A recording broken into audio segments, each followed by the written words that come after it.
नमस्कार, आप देख रहे हैं 4 टीवी न्यूज। मैं हूं आपके साथ सैयद मोहम्मद हसन। वक्त हो चुका है देश प्रदेश की तमाम खबरों का। लखनऊ में समाजवादी पार्टी प्रदेश कार्यालय के बाहर भारतीय बहुजन संघ और हिंदू मुस्लिम एकता मंच की ओर से समर्थन का पोस्टर लगाया गया। ये पोस्टर सीतापुर बिस्वा के सामाजिक राजनीतिक कार्यकर्ता मोहम्मद साद द्वारा लगाया गया। दोनों संगठनों ने समाजवादी पार्टी को अपना समर्थन देते हुए 2027 विधानसभा चुनाव में पूर्ण बहुमत के साथ सरकार बनाने का संकल्प लिया है। बताया जा रहा है कि ये समर्थन सपा अध्यक्ष अखिलेश यादव के पीडीएफ फॉर्मूला से प्रेरित होकर दिया गया है। इस पहल को राजनीतिक तौर पर महत्वपूर्ण माना जा रहा है। देखिए, साथ जो आगे बढ़ रहे हैं और जो समाजवादी पार्टी की जो विचारधारा है उससे हम सहमत हैं, और जिस तरीके से समाज में वो एक बदलाव लाने की कोशिश कर रहे हैं, उनसे अच्छा मुख्यमंत्री क्या कहे कि प्रधानमंत्री कोई नहीं हो सकता। नेशनल पार्टी समाजवादी पार्टी हमारी है और हम सब इसकी विचारधारा से सहमत हैं। जिस तरीके से माननीय राष्ट्रीय अध्यक्ष जी काम कर रहे हैं, हम उसके साथ हैं, उसका समर्थन करते हैं, और हम चाहते हैं ये जो नफरत की राजनीति लोग कर रहे हैं इसको कृपया करके बंद करें। स्लोगन जो लगा हुआ है हिंदू मुस्लिम सिख ईसाई मंच जो है, इसका क्या उद्देश्य है? जी, जैसा कि मैंने अभी बताया कि जो लोग नफरत की राजनीति कर रहे हैं, तो हिंदू मुस्लिम एकता मंच के जरिए से हम भाईचारे का, अमन का, शांति का, एकता का पैगाम देना चाहते हैं। लोगों में एक अच्छा और पॉजिटिव मैसेज देना चाहते हैं। बुराई कैसी भी हो, कितनी भी हो, मगर अच्छाई पे कभी गालिब नहीं हो सकती। दिल्ली के कॉन्स्टिट्यूशन क्लब में आयोजित इंडिया गठबंधन की बैठक को लेकर ऑल इंडिया मुस्लिम जमात के राष्ट्रीय अध्यक्ष मौलाना शहाबुद्दीन रिजवी बरेलवी ने कड़ी प्रतिक्रिया दी है। उन्होंने आरोप लगाया कि बैठक में मुस्लिम समुदाय का प्रतिनिधित्व लगभग नदारद रहा है। किसी भी प्रमुख मुस्लिम संगठन को आमंत्रित नहीं किया गया। मौलाना ने कहा कि जो दल सांप्रदायिकता समाप्त करने की बात करते हैं, उन्होंने भाईचारे और एकता जैसे मुद्दों पर चर्चा नहीं की। उन्होंने कांग्रेस और समाजवादी पार्टी के गठबंधन पर भी सवाल उठाते हुए पिछले चुनावों में वोट विभाजन और गठबंधन धर्म के पालन को भी लेकर टिप्पणी की है। गायब था, और जो उन्होंने अपना एजेंडा जारी किया, उस एजेंडे में सांप्रदायिकता का शब्द भी दूर दूर तक नहीं जोड़ा गया, ना बात कही गई। और उत्तर प्रदेश के अखिलेश यादव जिस गर्मजोशी से राहुल गांधी से हाथ मिला रहे थे, तो मैं राहुल गांधी से कहना चाहता हूं और उनको याद दिलाना चाहता हूं, कांग्रेस क़यादत को भी याद दिलाना चाहता हूं कि ये वही जनाबे मन हैं जिन्होंने 3 रियासतों में कांग्रेस की हुकूमत को रुकवाया, नुकसान पहुंचाया, वहां भाजपा की गवर्नमेंट बनवाई। छत्तीसगढ़, मध्य प्रदेश, राजस्थान, यहां जब विधानसभा के चुनाव हो रहे थे तो इन्होंने समाजवादी पार्टी के कैंडिडेट मुस्लिम बहुल क्षेत्रों से उतारे, जिसकी वजह से कांग्रेस को नुकसान हुआ। उस वक्त गठबंधन धर्म कहां था? तो मैं राहुल गांधी को याद दिलाना चाहता हूं कि अखिलेश यादव पर भरोसा नहीं किया जा सकता। बहराइच के हुजूरपुर थाना क्षेत्र में खेल के दौरान बड़ा हादसा हो गया, जिसमें 11 वर्षीय मासूम सरवर आलम की मौत हो गई। बताया जा रहा है कि निबुइया गांव में खेलते समय 2 बच्चों के बीच अचानक विवाद हो गया, जो देखते ही देखते गंभीर संघर्ष में बदल गया। इस घटना में सरवर आलम गंभीर रूप से घायल हो गया और उसकी मौके पर ही मौत हो गई। घटना के बाद परिजनों में कोहराम मच गया और पूरे गांव में शोक की लहर दौड़ गई। उम्र करीब 10-11 साल है। कैसे मौत हुई बच्चे की? बच्चे आपस में खेल रहे थे और उसी में दोनों आपस में कोई लड़ाई हुई और चोट लगी। उस समय हम लोग मौजूद नहीं थे। बाद में पता चला कि लड़के आपस में लड़ाई झगड़ा किया, उसमें चोट। कोई विवाद पता चला? बच्चों का क्या रहा? ये नहीं पता चला। ये किस गांव की घटना है? ये निमुई कला थाना हुजूरपुर। क्या नाम बताया था बच्चे का? सरवर आलम। कन्नौज के तिरवा कस्बे स्थित डीएन कॉलेज के सामने समाजवादी पार्टी नेताओं ने पुलिस भर्ती परीक्षा देने वाले छात्रों के लिए भंडारे का आयोजन किया। कार्यक्रम में सपा नेता कुक्कू चौहान सहित जिला अध्यक्ष और जिला प्रवक्ता मौजूद रहे। बड़ी संख्या में कार्यकर्ता भी शामिल हुए। भोजन वितरण किया गया।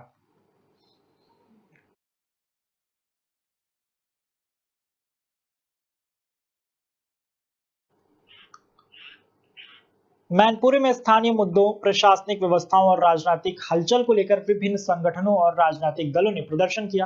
प्रशासनिक भवन के बाहर बड़ी संख्या में कार्यकर्ता और जनप्रतिनिधि जुटे और अपनी मांगें रखी। महिला पदाधिकारियों ने कानून व्यवस्था और नारी सुरक्षा पर भी सवाल उठाए। ज्ञापन सौंपने की बात भी कही गई है।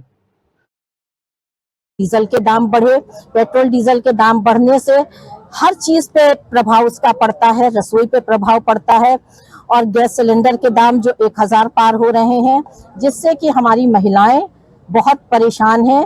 हमारे पूरे का पूरा रसोई पर असर पड़ रहा है और दिन प्रतिदिन महंगाई बढ़ती चली जा रही, जिससे कि मध्यम वर्ग और गरीब लोग बहुत ही त्रस्त हैं।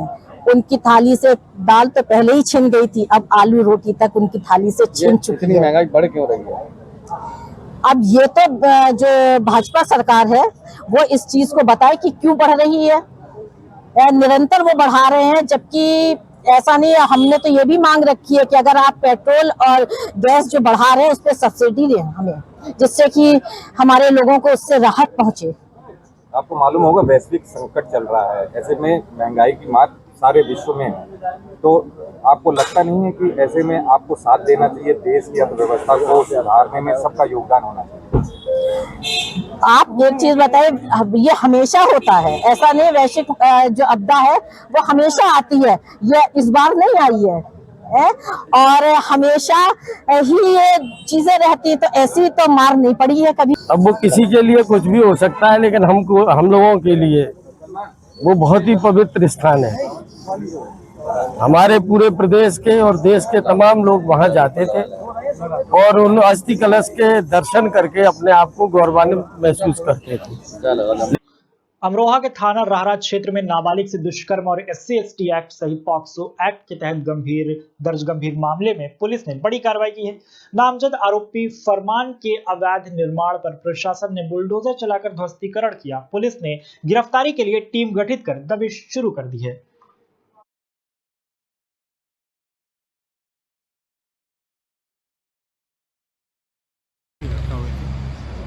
उसमें जो अभियुक्त पक्ष है उनकी संपत्तियों की राजस्व विभाग द्वारा जांच की गई। उनके कुछ अवैध निर्माण थे, चकमार्ग और ग्रामसभा इत्यादि जगहों पर उनके द्वारा निर्माण किए गए थे। उनको हरिद्वार के बहादुराबाद थाना क्षेत्र में शनिदेव मंदिर के पास जमीन पर कब्जे को लेकर दो पक्ष आमने सामने आ गए। एक पक्ष द्वारा बैनर लगाकर कब्जे का प्रयास किया गया, जिसके बाद विवाद बढ़ा। पुलिस प्रशासन ने मौके पर पहुंचकर स्थिति को नियंत्रित किया और लोगों को हटाया। जांच जारी है।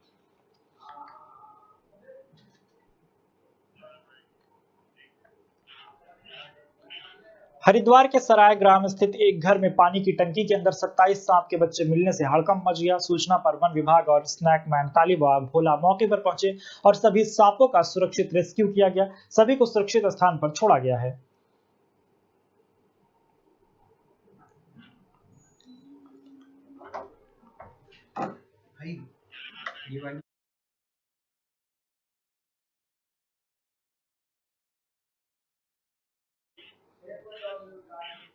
बसपा सुप्रीमो मायावती ने हरदोई में शाहाबाद SDM सुशील मिश्रा पर निरीक्षण के दौरान दबंगों द्वारा ईंट पत्थर से किए गए जानलेवा हमले की घटना पर पोस्ट किया। उन्होंने इसे अति चिंताजनक बताया और कानून व्यवस्था पर सवाल उठाते हुए सख्त रोकथाम की मांग की।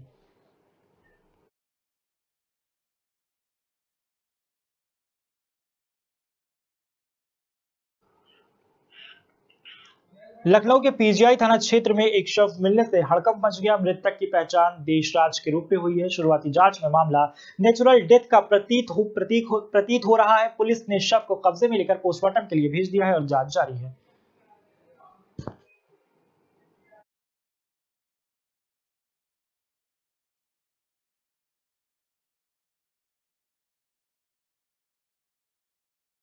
दोपहर एक शव नाम देशराज उम्र लगभग 40 वर्ष का बरामद हुआ।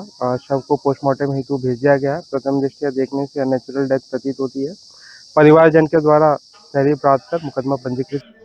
अमरोहा में आर्ची भर्ती परीक्षा के दौरान पुलिस अधीक्षक लखन सिंह यादव और जिलाधिकारी डॉक्टर नितिन गौड़ ने विभिन्न परीक्षा केंद्रों का निरीक्षण किया। सुरक्षा व्यवस्था, CCTV निगरानी और चेकिंग प्रणाली की समीक्षा की गई। अधिकारियों ने शांतिपूर्ण और निष्पक्ष परीक्षा संपन्न कराने के निर्देश दिए।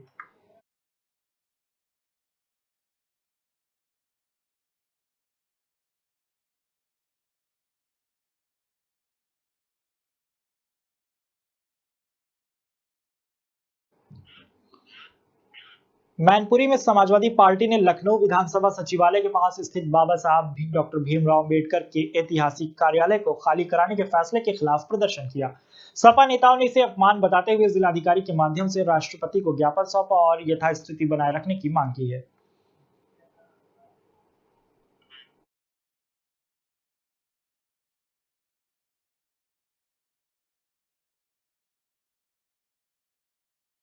क्या मामला है?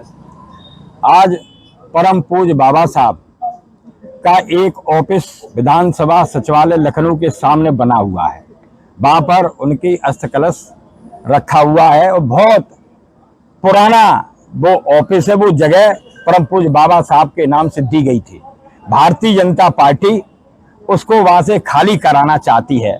जिन्होंने देश का संविधान लिखा, हम लोगों को व्यवस्था दी, ऐसे परम पूज्य बाबा साहब का वो ऑफिस खाली कराएंगे तो ये एक अन्याय कर रहे हैं। समाजवादी पार्टी इस प्रकरण के खिलाफ है। हम लोग चाहते हैं कि परम पूज्य बाबा साहब का जो स्थान विधानसभा लखनऊ के सामने है वो वैसा ही यथावत बना रहे। हम लोगों के जिलाधिकारी के माध्यम से राष्ट्रपति जी को हम लोग ज्ञापन देने आए हैं।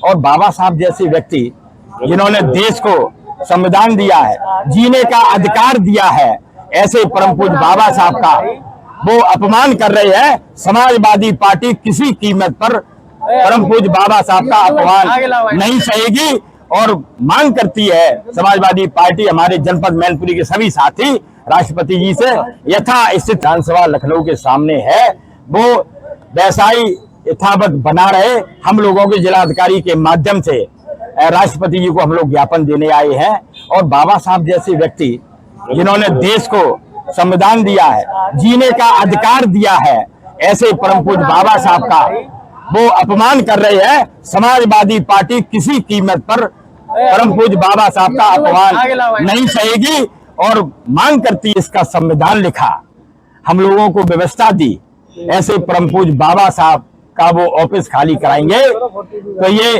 एक अन्याय कर रहे हैं। समाजवादी पार्टी इस प्रकरण के खिलाफ है। हम लोग चाहते हैं कि परम पूज्य बाबा साहब का जो स्थान विधानसभा लखनऊ के सामने है वो वैसा ही यथावत बना रहे। हम लोगों के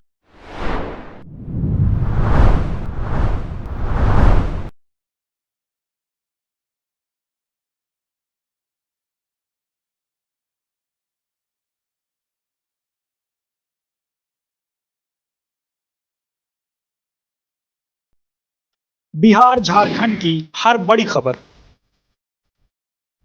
सच के साथ हर पल,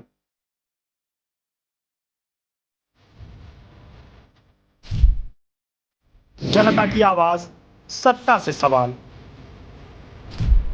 खबर जो रखे आपको आगे।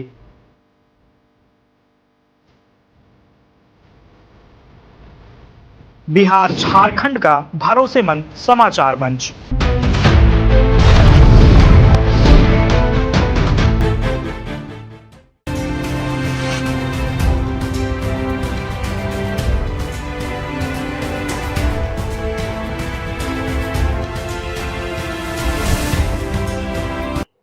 कुशीनगर के सेभरी थाना क्षेत्र में रिश्तों को शर्मसार कर देने वाली एक सनसनीखेज घटना सामने आई है।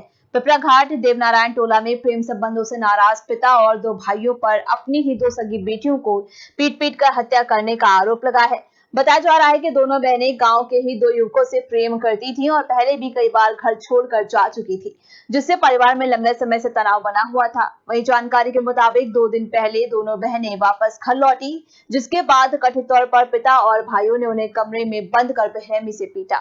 आरोप है कि मारपीट इतनी गंभीर थी कि दोनों बहनों की मौके पर ही मौत हो गई और घटना की सूचना मिलते ही पुलिस मौके पर पहुंची और जांच शुरू कर दी। पुलिस ने ही दोनों भाइयों को हिरासत में लेकर पूछताछ शुरू कर दी है, जबकि मुख्य आरोपी पिता फरार बताया जा रहा है। पूरे मामले ने इलाके में सनसनी फैला दी है और अब इस घटना को ऑनर किलिंग के एंगल से भी देखा जा रहा है। कुशीनगर से हमारे साथ हमारे संवाददाता अहमद हुसैन जुड़ गए हैं। अहमद, हमें बताएं कि पुलिस की शुरुआती जांच में अब तक क्या-क्या तथ्य सामने आए हैं? हाँ, इस